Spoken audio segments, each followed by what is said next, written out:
Right, so hello and welcome back to Books and Things, and welcome to another video, and today I'm going to be doing a bit of a writing themed Q&A.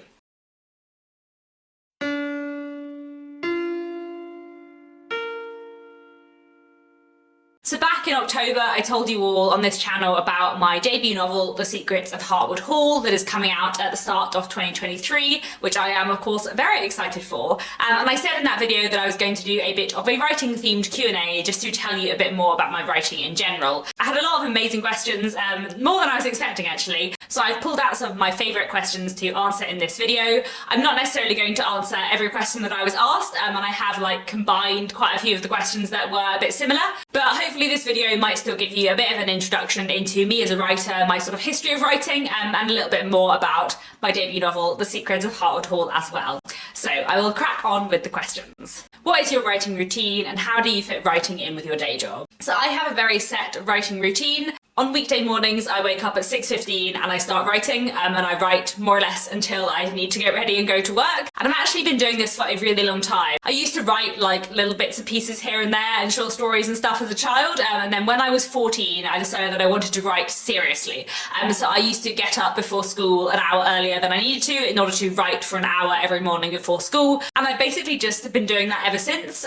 So through school, through university, and now in my working life, I get up an hour earlier than I need to in order to write for an hour every morning. So that's my set writing time. I do sometimes write on the weekends or in the evenings as well, but my main core writing time is those hours before work every day. Were you drawn to a historical setting right from the start in your early writing?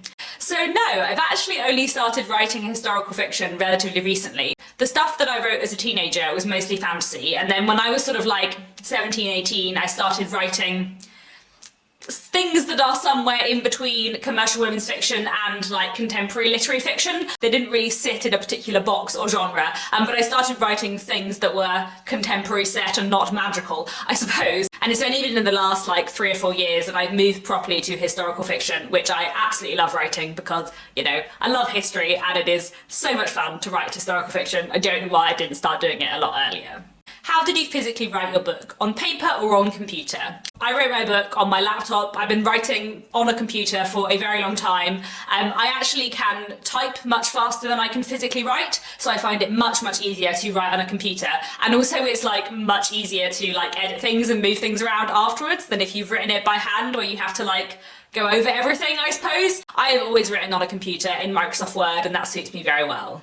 Are you a planner or a pantser? So of those two, I am probably a planner in that I usually do have a plan, a chapter by chapter plan before I start writing a book, but I am more than both of those things very much an editor in that I tend to write a first draft and then edit the hell out of it afterwards so that the final manuscript doesn't really resemble either the plan or the first draft. When you write, do you always enjoy the process or does it sometimes feel like a chore? I always enjoy writing. I don't think I would write unless I actively enjoyed the process of writing. I feel some people enjoy writing because they really like the end product, but I actually really enjoy the process of writing and the process of editing as well, which is not to say that it isn't sometimes hard, but I always really enjoy it. I always get a lot of satisfaction out of it, and I genuinely find writing incredibly fun. Otherwise I wouldn't do it. Which writers inspire you? So for contemporary writers, I would say my favourite two historical fiction writers are Diane Setterfield and Natasha Pulley, both of whom I love. And one of the things I really love about them is that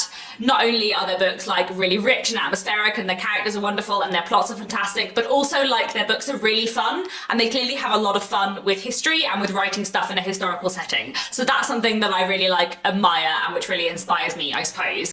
And then in terms of classic writers, because obviously I feel very inspired by all of the 19th century authors that I love. Charles Dickens, Elizabeth Gaskell, Anthony Trollope, Jane Austen, the Brontes, all of those authors who I love very much have definitely influenced me and the way I write. When The Secrets of Harwood Hall comes out, I think you'll all see that it has some serious Bronte vibes, but maybe nearer to the time or after it's been published, I will make a video about all the different books that have inspired it. How many full-length novels have you written in the past? Is this the first time you've tried to get published? No, this is not the first time I've tried to get published, and yes, I do have other full-length novels that I have written. I counted on my computer, and I have 12 full-length novels and 1 full-length short story collection that I've written in the past. And like 5 of those I wrote before the age of 18, and they are truly dreadful. I will never look at them again. And then the rest of them, the ones I've worked on in the last like 10 years, some of them are like really immediate first draft. I wrote it for Nanowrimo in a month and I never looked at it again. And some of them are like at a much later stage that I did a lot of work with them and tried to get them published. But whether or not I will do anything with all those books sat on my computer in the future, I do not know. Some of them are not great and some of them have elements I might want to salvage. So The Secrets of Harwood Hall is both simultaneously my first novel and my 13th novel because, you know, these things take time. I've been trying to get published for a long time. The first time I actually sent my work to a literary agent was when I was 15 with a very, very, very bad fantasy novel that I had written, which on reflection was quite a brazen move for a very shy 15-year-old with no self-confidence, but you know, apparently I thought that was a good idea. Obviously I got rejected, but you know. And then when I was like in my early 20s, like 22, 23, I more formally tried to get published and I submitted work to literary agents. At that time I was writing a book that was sort of commercial women's fiction, sort of reading group. It didn't really fit into a box. And they actually signed up with a literary agent when I was 23 years old, and I had 2 books go out on submission to publishers, neither of which got picked up by publishers. So I have sort of properly tried to get published twice before, I suppose, and had 2 books rejected, partly because they didn't really fit into like a clear space in the market, I suppose. The second of those books went out on submission about 4 years ago, and after that I kind of revisited what I was writing, started working on historical fiction, worked on a couple of different projects before I landed on The Secrets of Harwood Hall, and just as I was finishing writing The Secrets of Harwood Hall, my then literary agent left the industry and stopped being an agent, so then I looked for a new agent for The Secrets of Harwood Hall. Which leads me quite nicely on to the next question. How did you find an agent? What was the process? Did you submit a full manuscript or a pitch? So in general, how it works in the UK is that most of the big publishers do not accept unsolicited manuscripts. They don't accept manuscripts from authors without an agent. So if you want to find a book deal, it's a good idea to try and get an agent. But in general, what you do is you send out agents the first 3 chapters of your book, plus a synopsis and a cover letter with a bit about you. And if they like it, they will read the whole manuscript and they might take you on. I've been through this process twice, once when I was 23 and got my first agent, and then more recently with The Secrets of Harwood Hall. Submitting to agents the second time around was slightly different because I submitted to agents under a pseudonym because I work in publishing and I didn't want it to be awkward if I had worked with them in the past or might work with them in the future. In general, you find a literary agent with a full finished manuscript. It's quite rare for someone to sign a fiction work up with just a proposal, though that does happen quite a lot more often with non-fiction work. Do you feel it was easier to get your book published because you work in publishing?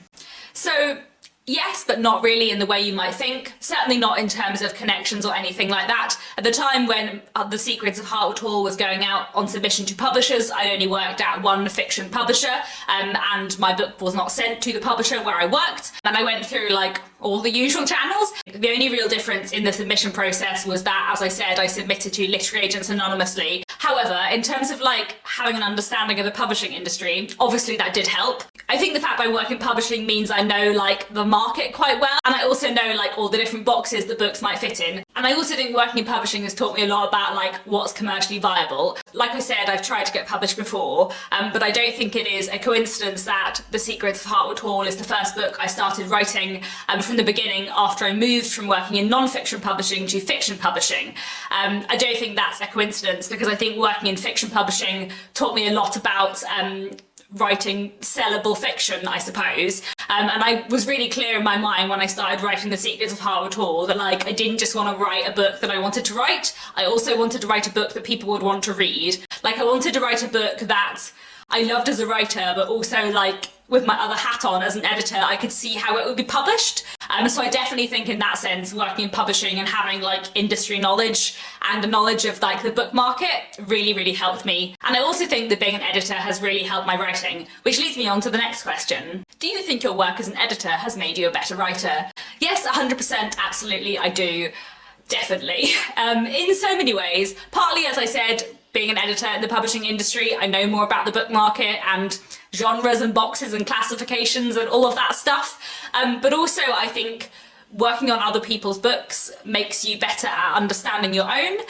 You know, I spend lots of time at work looking at a book and being like, okay, what is working about this book? What's not working? What could we do to make this more gripping, more commercial, more compelling? And I can apply all that like professional knowledge to my own book, which is absolutely not to say I can do it as well on my own work. You definitely have blind spots when you've written something yourself. But I feel like being an editor as my day job has really taught me how to edit my own writing as well. What is the general timeline of a novel from writing to editing to printing? So it really varies. The timeline of The Secrets of Harwood Hall, if you would like to know, I started writing it in about August, September 2019. I then sent it out to literary agents in sort of October, November 2020. And then I got the book deal earlier this year. We've been working on edits for a lot of this year, and then it'll be published in early 2023. So that's like 3.5 years. But to be honest, it depends a lot on the book, at what stage the author is at in their career, what campaign you're doing for the book, what genre it is. Like all of that stuff can really extend or shorten the timeline. Usually, how many drafts of a novel do you need to write before you have a version that you feel satisfied with? So for me, many drafts. I am someone, as I said, who edits my own work a lot. So The Secrets of Harwood Hall, I wrote the first draft in probably like 6 to 9 months, but I finished the first draft well over a year ago and I'm still doing edits on it. I usually spend more time editing a book than I spend writing the first draft. I did kind of lots of rounds of edits and restructuring on my own, and then I did a few rounds of edits with my literary agent, and I'm also in the midst of doing rounds of edits with my publishers. In general, I'm someone who edits my work a lot and redrafts many times, you know, 10, 15 drafts. I'm not sure that that's the most like efficient and productive way to write, and that's definitely not how many authors write, but currently that's what I'm doing. Maybe one day in the future I'll learn how to write a plot I'm happy with on the first go. How much has The Secrets of Harwood Hall changed between your initial idea and the current draft? So hugely. As I said, I redraft a lot. So the initial first draft of The Secrets of Harwood Hall is not unrecognisable from the current draft, but like very different. There are lots of like really important things in the book now that just weren't there in the first draft. Maybe when The Secrets of Harwood Hall has been out for like a month or 6 weeks, when people have had the chance to read it, I'll make a very spoilery video telling you about like what changed between the first draft and the final product, because I feel like that might be kind of interesting. So yeah, maybe I'll save that video for 2023. What does an editor actually do? In terms of like within a publishing house, an editor's role is quite complicated, and some of it is editing, but they're also like the main champion of the book and like in charge of the publishing and like strategy. But in terms of like the actual editing that they do on your book, there are like a few different kinds of stages that you might go through if you have a book deal and you're working on a book with an editor. So there's what's called a structural edit, which is usually like the big broad things. So this character's arc needs work, or this section of the plot is a bit slow. Does this scene work here? Should we move it here? Is the pace right all the way through? Those kind of big things. And depending on the book and the genre, you will do 1 or 2 rounds of that kind of edit. Then there's also what's called a line edit, which is usually like the more nitty-gritty stuff, like does this sentence make sense? Would this character really say that? That kind of thing. And those are the 2 like editorial stages, I suppose, that you usually go through with like an in-house editor at a publishing house. And after that, books will also be looked at by a copy editor and a proofreader, who are usually freelance and out of house. And a copy editor like makes sure that everything is right and makes sense, and like works on continuity and grammar and punctuation and all of that stuff. And then a proofreader is like the final pair of eyes once a book's been typeset and is in the format of a book. They check that everything is okay, that there are no mistakes, that everything looks good. So those are like the different specific stages of editorial work that gets done on a book before it's published. But basically I would say that like the point of an editor is not so much like to change your book as to make your book as good as it can be while keeping it the book that it is. If that makes sense, I feel like that is what the best editors do. What research did you do for writing The Secrets of Harwood Hall? So, as you know, if you've watched my channel for a while, I really love the Victorian period a lot. So I have a lot of like Victorian period knowledge in my brain. I studied Victorian history at school and at university. I've read lots of non-fiction books about the Victorian period, lots of fiction and non-fiction books from the Victorian period. And also, before I worked in fiction publishing, I spent 2 years editing antiques guides, which taught me a lot about Victorian furniture and like household objects, which actually tells you a lot about Victorian everyday life. Basically, I have a lot of like Victorian knowledge just in my brain, so I didn't necessarily like sit down and do tons of research before I started writing the book. But obviously there are things that come up that I don't know. So I've done like lots of bits and pieces of research as I've been writing and editing it, both kind of reading whole non-fiction books or bits of non-fiction books or doing online research. I think maybe this is another thing that I'll do an individual video on in the future, kind of talking about the books I have used for research and the other resources that I've used, because maybe that will be kind of interesting too. I don't know. Let me know what you think. How do you find your own voice when writing something that is inspired by other writers? I think because I read a lot and I read very widely and lots of different kinds of books, I don't think like I would ever end up with my like writing style being dominated by another writer's style. Definitely The Secrets of Heartwood Hall is inspired by Victorian literature in many ways, but that's not to say that I'm necessarily like trying to emulate the style of a particular Victorian writer.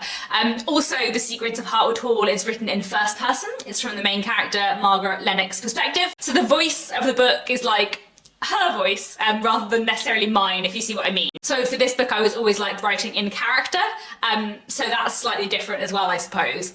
Are the covers of The Secrets of Heartwood Hall different for the UK and the US and Canada versions? So it is a little bit too early in the process to know what the covers look like, but yes, there will almost certainly be different covers in the UK from the US and Canada. The British and the North American book markets are quite different. So in general, though not always, if a book is published in both of those markets, it will have a different cover in each, just to like suit that book market more. When will it be available to pre-order in the US? So I think US pre-order lead time is like about 9 months before publication, so at some point in 2022. I will let you know when you can. Will there be an audiobook version of The Secrets of Heartwood Hall? Yes, there will, which is very exciting. I love audiobooks a lot, so I feel like it will be really weird if I didn't listen to the audiobook of my own book, but also I feel like it will be a very surreal and wonderful, but very surreal experience to listen to like someone else reading aloud my book.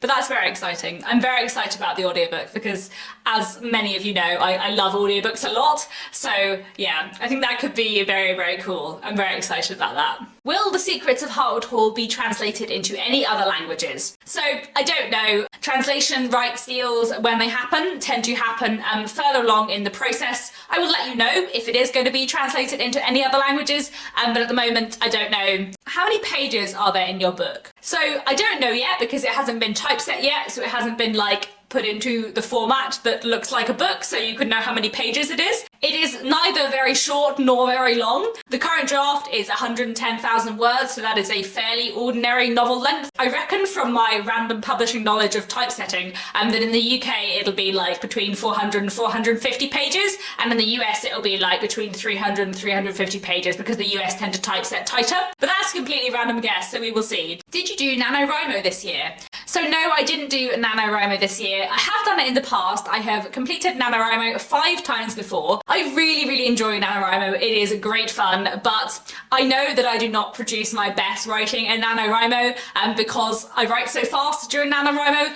and also I do not have the time at the moment. I hope that I will at some point do NaNoWriMo again because it is really fun, and I think it's very good for like trying out an experimental project where you want to write lots of words and see if it's working, but you don't necessarily like want to spend a full year working on it, if you see what I mean. For me, it's really good for that, but for me to do NaNoWriMo, I need to write for like at least 2 hours every day, and I definitely do not have the time to do that while also working on edits for The Secrets of Heartwood Hall. Can you tell me where to find more of your work? So I will put down in the description a link to a page on my website where I've got a list of like short stories that I have had published. I've had short stories published in a couple of different magazines and anthologies, some of them online and some of them in print. A lot of the online ones you can still find online. Most of the ones that were published in print, they're like limited runs of magazines or anthologies, so you're probably not going to be able to get hold of them. But I will leave that link down below so you can go and read some of my short fiction online if you'd like to. Have you started writing another book? Yes, I have indeed started writing another book. I'm not going to tell you anything about it for now, but I am very much looking forward to working on it more and telling you all about it at some point in the future.